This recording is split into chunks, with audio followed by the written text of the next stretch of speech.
Mesdames et messieurs, bonjour. Dans cette nouvelle séance ou dans cette nouvel épisode du module Hygiène et sécurité de la spécialité Gestion des ressources humaines, nous continuerons d'analyser et de traiter et d'aborder et de comprendre le mécanisme de l'hygiène et de sécurité. Dans la séance passée, on a connu et traité et analysé et discuté le sous-thème les accidents du travail. Les accidents du travail. Donc on a traité ce sous-thème avec concise et simplicité. Dans cette nouvelle séance, on va discuter et analyser et aborder un autre sous-thème très important dans la vie active des travailleurs et dans la société, c'est les maladies professionnelles. Donc, au cœur des revendications syndicales a toujours figuré le problème de la médecine du travail pour la prise en charge des maladies professionnelles.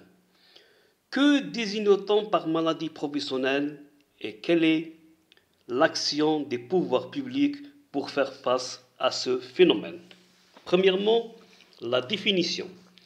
Sont considérées comme maladies professionnelles les intoxications, les infections et affections. La liste des maladies présumées d'origine professionnelle probable ainsi que la liste des travaux susceptibles de les engendrer sont fixés par voie réglementaire. La protection de la santé des travailleurs est partie intégrante de la politique nationale de santé, d'où l'établissement de la médecine du travail. Deuxièmement, la médecine du travail. La médecine du travail, telle que définie par la législation en vigueur, a double mission. Mission essentiellement préventive et mission accessoirement curative. Ces missions se traduisent sur le terrain par, premièrement, la promotion et le maintien au plus haut degré du bien-être physique et mental des travailleurs en vue d'élever le niveau des capacités du travail et de création. Deuxièmement, la prévention et la protection des travailleurs des risques pouvant engendrer des maladies professionnelles et de tout dommage causé à leur santé. Troisièmement, l'identification en vue de les réduire ou les éliminer de tous les facteurs qui, sur les lieux de travail, peuvent affecter la santé des travailleurs. Quatrièmement, le placement des travailleurs dans un emploi convenant à leurs aptitudes physiologiques et psychologiques et adapter le travail à l'homme et chaque homme à sa tâche. Cinquièmement, l'organisation des soins d'urgence aux travailleurs, la prise en charge des traitements ambulatoires et le traitement des maladies professionnelles. Donc, la médecine du travail constitue une obligation de l'organisme employeur. Elle est à sa charge. Elle s'exerce sur les lieux même du travail en application des dispositions législatives.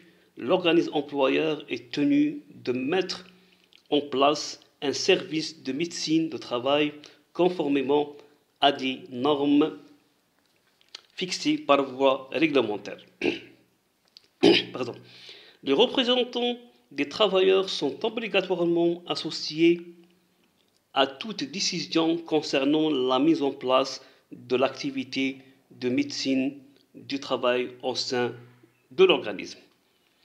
De ce fait, tout travailleur est obligatoirement soumis aux examens médicaux d'embauchage ainsi qu'aux examens périodiques spéciaux et de reprise après un arrêt de travail.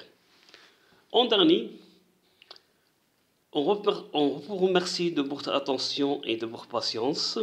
Et on souhaite que le secours ou ce soutien a été bien appréhendé et maîtrisé. Et on vous remercie de votre soutien. Dans la séance prochaine, Inch'Allah, on va traiter un sous-thème très important, c'est la prévention. Merci. Avec vous, Monsieur Kevin Mohamed.